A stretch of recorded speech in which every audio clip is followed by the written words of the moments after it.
Picture this. You open Word. No, better Figma or Canva. You want to type out a message, say some sort of complaint. 95 Thesis maybe, Martin Luther vibes. And here's your choice of letters. There is only Gothic. Sorry, we used to have this minuscule, that minuscule, but you're not allowed to write like that anymore. Apologies, the scriptorium is closed for lunch. And it's this rather depressing state of affairs that our first heroes decides to change. Have a look at him in his photos, paintings. This funny little hat and the leaves. Well, the hat is here because he's a monk and he doesn't want to catch cold. And the leaves are here because he's a big deal and he's been awarded a triumph, just like in ancient Rome. It does look a little bit odd, to be fair, an ancient Roman triumph stuck on top of a monk. Except not in the case of our rosy-cheeked lad. His name is Francesco Petrarch, and he's one of the founders of what is basically a fan club for ancient wisdom. Our boy is not living in the most comfortable of times. He's born in 1304, and by 1347 the Black Death has thinned Europe out quite a bit. It massively reduced the number of connoisseurs of ancient learning, of course, but it had an unexpected effect. People suddenly had no time for endless wars. They needed to rebuild. So, my name is Illarion Gordon, and today we are going to talk about visual culture, about the things that are visible and therefore go unnoticed, about form and meaning. And to answer the question why there are more and more designers, yet the world is as ugly as it always was. Today's topic seems at first glance to contradict the very framework of this series. We are going to talk about letters, writing systems, paleography, alphabetic versus hieroglyphic scripts. All that we will happily leave to specialists in completely different fields, because our niche is making silent images speak, the very form of the signs themselves. For now, we'll stick to the Latin alphabet. It's the most widespread writing system in the world. About 70% of planet's population uses it, and it covers some 1,500 different languages. You know it, 26 basic letters, a heap of diacritics, uppercase, lowercase, numerals, punctuation marks. Since it's the Latin alphabet, obviously it came to us all non-Latin speakers from ancient Rome, where they pretty much invented everything, including the codex, so the books that you turn the pages rather than unroll like a scroll. But if we calmly skip over the entire earlier history of Latin letters and dive straight into the Middle Ages, we'll be greeted by a palisade of Gothic script. Hard, rigid strokes, almost no spaces, hardly any punctuation. In the mid-14th century, Petrarch pays attention to this very obvious flaw. It's rare, I think, that an attempt to revive the good old days turns out, in fact, to be a progressive call to improve something for the sake of human beings and their well-being. Petrarch, in effect, spotted this UX defect and condemned it in no uncertain terms. And of course his pupils picked up the cause. First, Coluccio Salutati, who became the Chancellor of the Florentine Republic and opened his home to a circle of young humanists. And then those very young humanists themselves after him. But in reality, these people weren't, as you might imagine, a bunch of students. On the contrary, you will quickly notice a serious age gap between them. Petrarch was the oldest, born in 1308. Then was Salutati, born in 1331. Then Niccolo Niccoli, 1364. Leonardo Bruni, 1370. And finally Poggio Bracciolini, 1380. Yet these very differently aged men were united by a lovely interest in learning, and especially in culture and philosophy.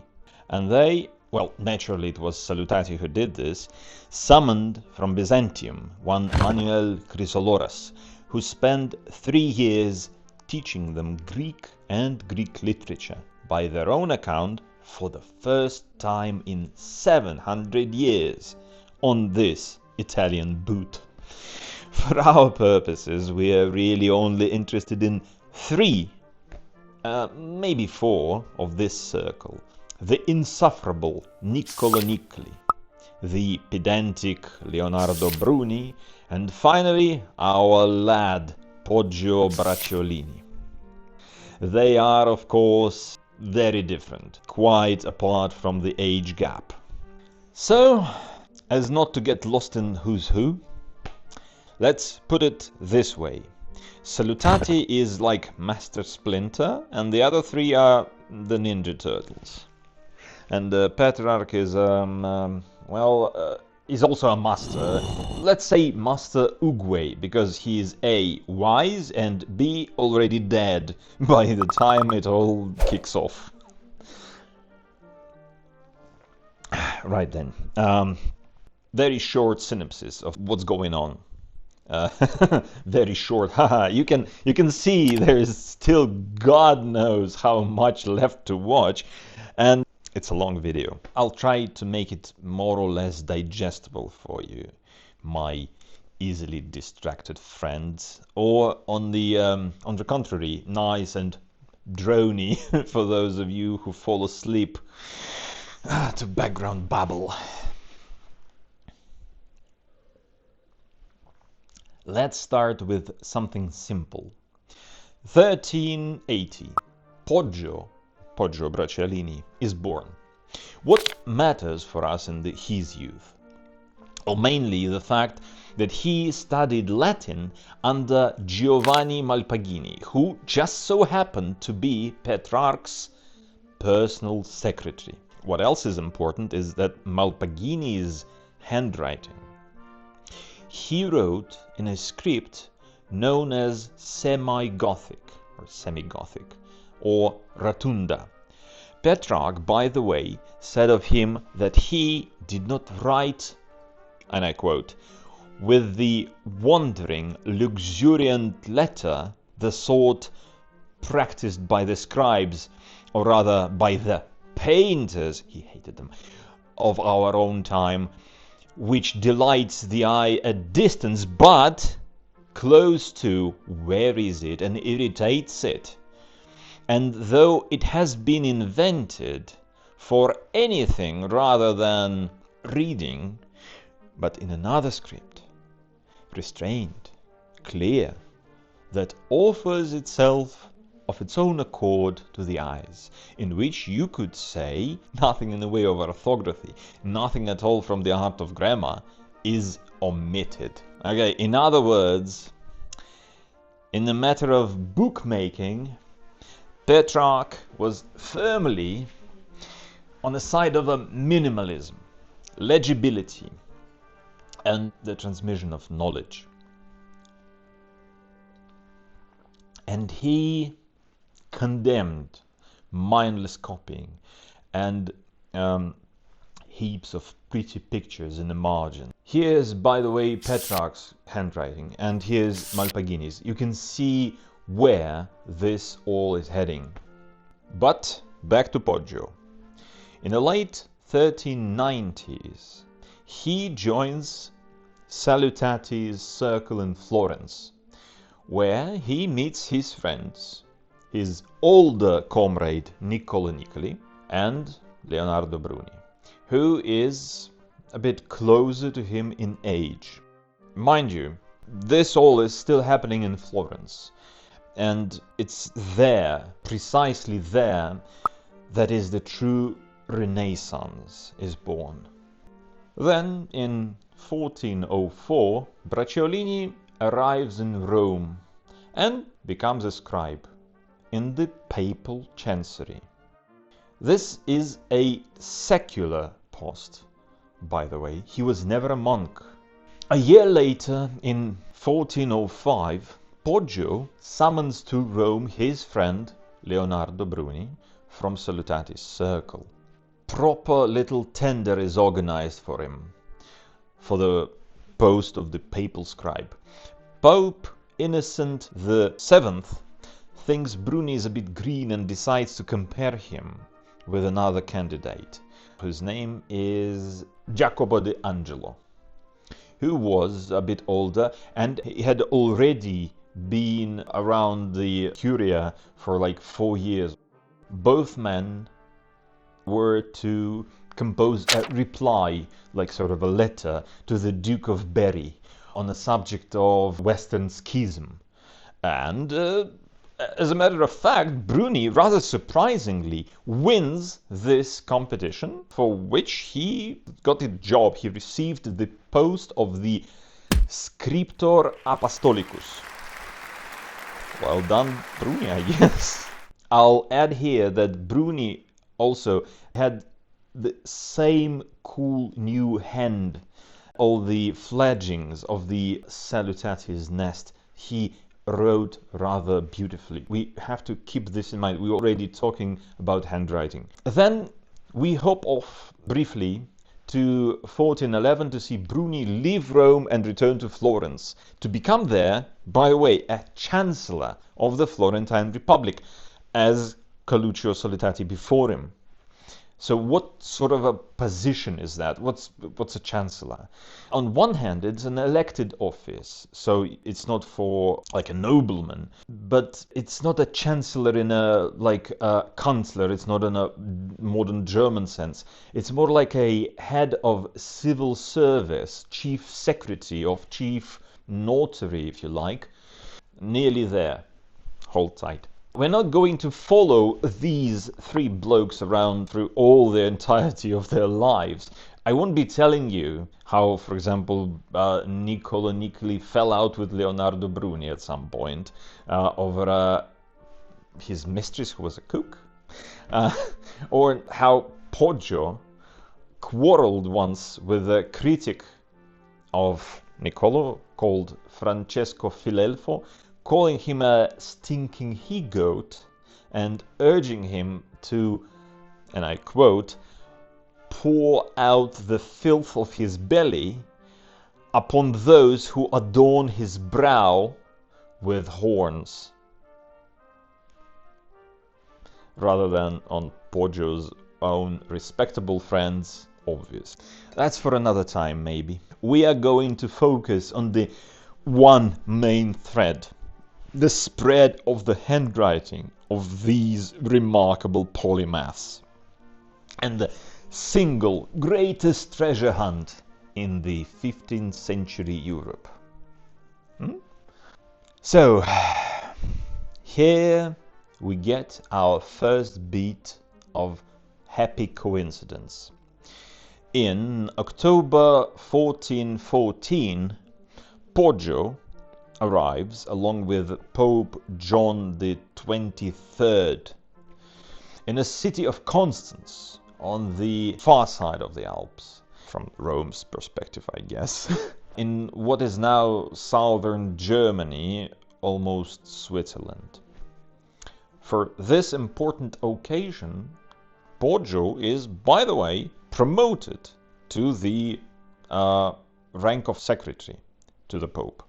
There, on the shores of Lake Constance, an ecumenical council of the Catholic Church has been convened, which, unlike modern professional conferences, had much broader agenda. Firstly, Pope John is right away, straight off the bat, declared an anti-pope and basically written off as a nobody and a scoundrel. So, secondly, a new pope, Martin V, is elected. And the star attraction of the program is, of course, an invitation extended to a couple of interesting chaps from Prague, namely Jan Hus and Jerome of Prague. Both of those noble theologians were understandably wary of traveling right into the eye of the Western Schism. But they were given full guarantees of safety. So they came and were then briskly accused of pretty much every mortal sin going and promptly burned. Poggio wrote to Bruni saying that he couldn't understand this decision at all because he has seen it with his own eyes. For example, how Jerome of Prague mounted the pyre and met his end with dignity. Bruni, ever the careful one, replies, "All that is very touching, but perhaps don't defend heretics in our letters," subtly hinting that their correspondence isn't exactly private. Oh, that is slightly unpleasant. Anyway, the whole show only took 4 years. Trials, interrogations, torture, these things take time. All this while Poggio is in a strange sort of a limbo. He is Secretarius Apostolicus, a papal secretary, but with no pope. And what's a simple man of learning meant to do in Alemannia in the start of the 15th century? Well, first of all, he goes to a spa. His decidedly enthusiastic report in a letter to Niccolo reads like a travel blog. He compares the baths of Puteoli near Rome with those at Baden, and not in favor of the former. The views, he says, are certainly not the same, but as the ladies go in and out of the water, they expose a considerable portions of their persons to view. In the shallower part of the water, they also play upon the harp. It is a pleasant sight to see young lasses tuning their lyres like nymphs, with their scanty robes floating on the surface of the waters. Imagine this is brilliant. And once he had his fill of the north of the Alps frivolities, Poggio returns to Constance and discovers that in the vicinity of this episcopal city, and Constance was practically half a church city, it even paid taxes to the emperor only partially, handing up to 50% to the church treasury. So, in this place, soaked thorough with clerical presence, there are various monasteries and repositories in which, quite possibly, ancient manuscripts of classical, and that is Roman authors, are being kept. Or more precisely, not so much kept as left to rot. And here begins the treasure hunt that swept up our Latin-loving friends. Poggio, fairly quickly, as far as I've been able to work out, finds the complete Institutio Oratoria of Quintilian. He promptly reports the discovery in a letter to Niccolo, and you can practically see the fever gripping the whole group. Bruni writes that, and I quote, "The Republic of Letters rejoices that they must urgently keep searching wider and deeper, and that," and I quote again, I will take care to provide the necessary funds. He's okay with the money, yeah? And of course, it would have been silly to send his friends half-molded volumes. So Poggio copies them out himself. Note this, in that beautiful new hand of his. Reading his accounts of these finds is sometimes quite tricky, because he actually describes the discovery of a book as an encounter with a person. So hear me out. His beard was untrimmed, and blood clotted in his hair. And only a paragraph or two later, do you realize that this man has a cover and pages? Obviously, after such a coup with Quintilian, the hunt continues with redoubled energy. The most coveted prize in the eyes of these lovers of antiquity is Cicero. They were properly obsessed with him. It's probably for the reason that Lorenzo de' Medici later received the title Pater Patriae, the father of fatherland, like Cicero, after exposing Catiline's conspiracy from a bunch of people who were utterly besotted with Cicero's Latin. Poggio finds a fresh Cicero at the Abbey of Cluny, but rather than list the enormous catalogue of works he discovers in whole pile of places around Europe, I'll just flesh up a list here. In some cases, he even had to bribe monks to bring him the volume he wanted. Perhaps his most significant discovery was Lucretius De Rerum Natura, because it was the only known copy of that work in existence. So, why should all this matter to us? After all, it sounds like a group of hardcore nerds chasing down objects of their adoration and getting really excited. It doesn't affect us much, and in fact it's a bit weird to realize that they could work themselves into a frenzy of the reusage of a particular Latin verb. Niccolò Nicoli openly despised his famous compatriot Dante Alighieri, calling him a poet for cobblers, largely because of Dante's dodgy Latin. It wasn't really dodgy, but you know, for him it was. But it matters to us for this reason. Notice that when one of them finds a valuable book, he doesn't whisk it away, he copies it. And then that copy is copied, and so on and so forth, but more and more people.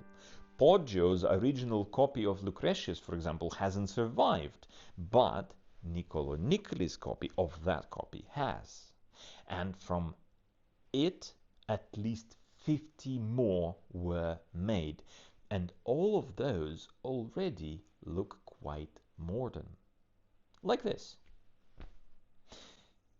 There is, by the way, still no printing. It's hard for us to imagine this period. There is paper, but books in free circulation exist only as handwritten copies, requiring immense effort, skill, speed, and diligence. And yet, they are no longer being produced by bored monks, picking their teeth in stuffy scriptoria and doodling bunnies and helmets and ladies and root trees and the margins of yet another book of hours. These are laymen, minimalists, jokers, scholars, Florentines. What's more, it's probably the first period in history when copyists and booksellers start producing copies for sale before anyone has ordered that particular book, so literally putting them out for purchase. Why does any of this matter to us at all? Well, because this is precisely the link between culture, a certain fashion essentially for a particular style of handwriting, and the thing that fixed that fashion in place: forever. The thing that turned Poggio Bracciolini's handwriting into the regular or book typeface in our drop-down menu, and Niccolo Nicoli's hand into what we basically now call Italic. And here's what happened. The most popular author in Renaissance manuscripts is Leonardo Bruni, Chancellor and historian of Florence. Vespasiano, who knew him, tells us that Bruni was in the pleasant position of being able to walk around the city and find his own works being copied everywhere he went. And that was during his lifetime. Leonardo Aretino died in 1444.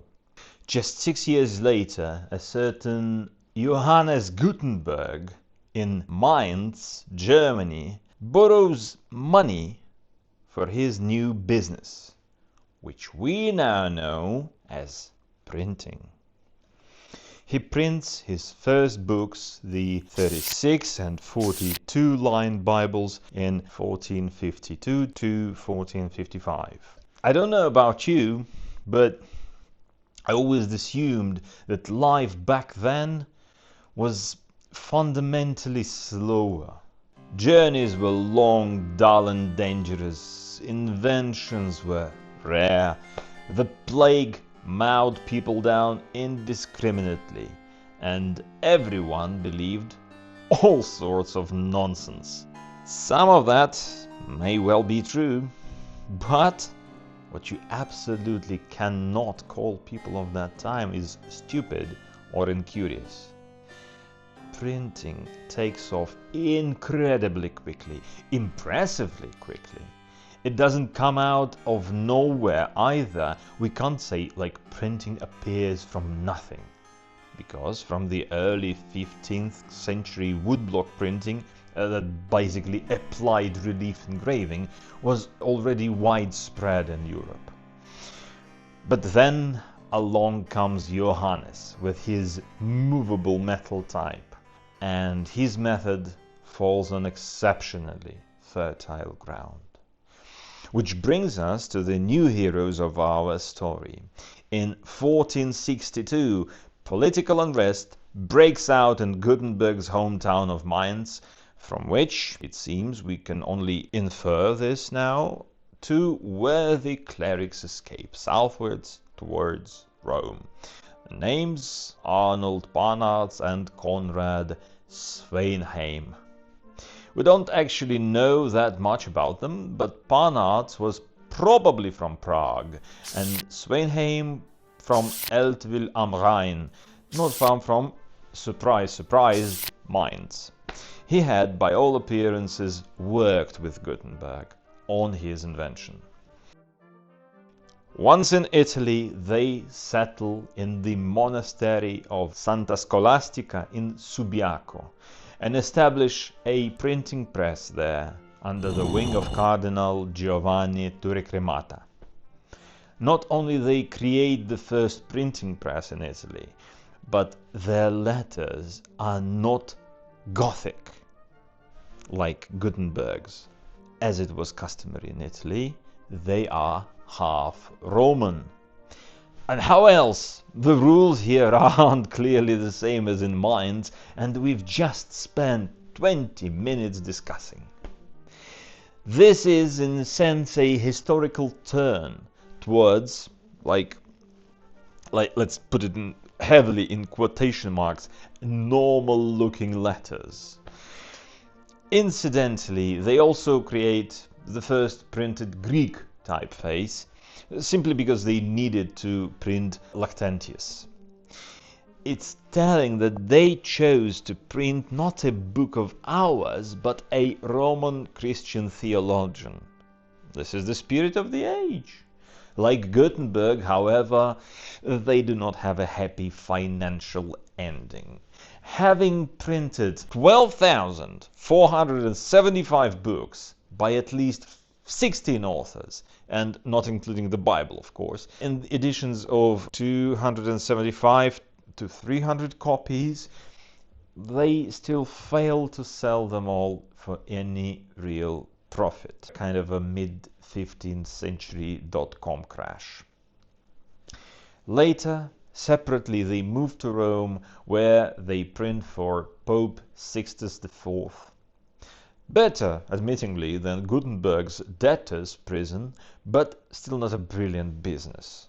Barnard dies in 1476. Svenheim a year later. And, just to completely confuse you, my curious viewer, we should add that at the very same time as these two clerics, two other Germans also leave Mainz in 1462, namely brothers Johann and Wendelin von Speer, goldsmith by trade. We don't know all that much about them either, except that they turn off a bit earlier, after the Dolomites, and they settle in Venice. They appear there in 1468, and the Venetian Senate is so delighted by their initiative that it grants Johann a 5-year monopoly on printing. Within a year, a volume of Cicero's Epistolae et Familiares comes off their press. Well, who else, really? We remember how Cicero is king. It's followed by Augustine's City of God. The work is so well executed, it's so beautiful, that in the midst of all this joy, Johann promptly dies, well, leaving Augustine unfinished. Wendelin has to take over the business. Wendelin runs the press successfully until his death in 1477. He also manages to produce 5 more typefaces of excellent quality, and the first one to use Arabical numerals, the colon and the question mark.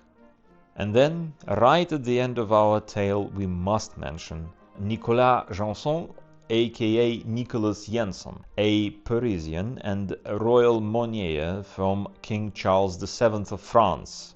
He was sent to Mainz to learn about this exciting new technology, that is printing. By the way, this King Charles VII, it's the very same Charles whom Joan of Arc had put on the throne, in case you didn't recognize him in his venerable age of 39. Well, venerable. He had diabetes, and doctors basically starved him to death in that same year of 1461. So perhaps Nicolas Jenson, or Nicolas Janson, didn't much fancy going back to Paris. And instead, he headed for somewhere his new skills would be truly appreciated, and that would be the Venice, of course. He opens his own press there in 1470. Apparently, the 5-year printing monopoly was personal to Johann von Speer, so Wendelin already had competition to deal with. Jensen, or Janson, is one of the first great printers, whose types have in effect been digitized so that we can still set text with them now. Here, for instance, is Adobe Janson. To avoid going further into Francesco Griffo, Aldus Manutius, Claude Garamond, and the rest, let's just say this. By the 1470s, the unsold books crisis is clearly over. Nicolas, for example, by the time he dies in 1480, has become a fairly wealthy man. And he is not all that unique in that. Venice is filling up with more and more great printers and publishers. It's already impossible to keep track of them all, but we can show a few examples of typefaces that survive from that time and can be bought and used today. So here they are. All books printed before the 1st of January 1501 are called incunabulae, from the Latin word incunabula, which means cradle or beginnings. Their print runs rarely exceeded 300 copies, and today they are, well, unsurprisingly, extremely rare. and very valuable. The territories that make up now Germany, Austria, Switzerland and Alsace account for 34.4% of those books, and Italy for 34.7%. Most of the rest are from France, French-speaking Switzerland, Belgium and Netherlands. 70% of them are in Latin. Let's wrap up, draw some conclusions, bring this story to a close. And, by the way, thank you for your endurance. Firstly, this is an astonishing historical example of how a bunch of geeks actually changed everything. And not even for money, really, but in the name of humanism. Think back to Petrarch's ideals, Nicoli's dreams, Poggio Bracciolini's aspiration. Everything they did for the sake of the liberal arts and the comfort of the reader. They fought not against decadence, but against mindless copying and errors. They restored precious works, created new culture, and were immortalized not in stone, but in the very flesh of the text. Yeah, most of that text lost its little serifs by now, but that would be a subject of another episode. An episode dedicated to quiet revolutions in the silent world of visual culture. By the end of this video, I am still Illarion Gordon. Thank you for watching.